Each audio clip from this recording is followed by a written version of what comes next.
आज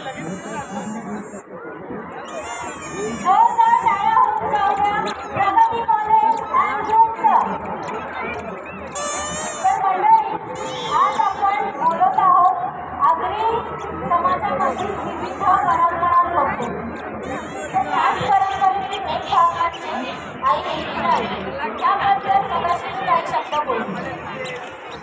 संत एकनाथ महाराजांनी सांगितल्याप्रमाणे एकविरा म्हणजे एका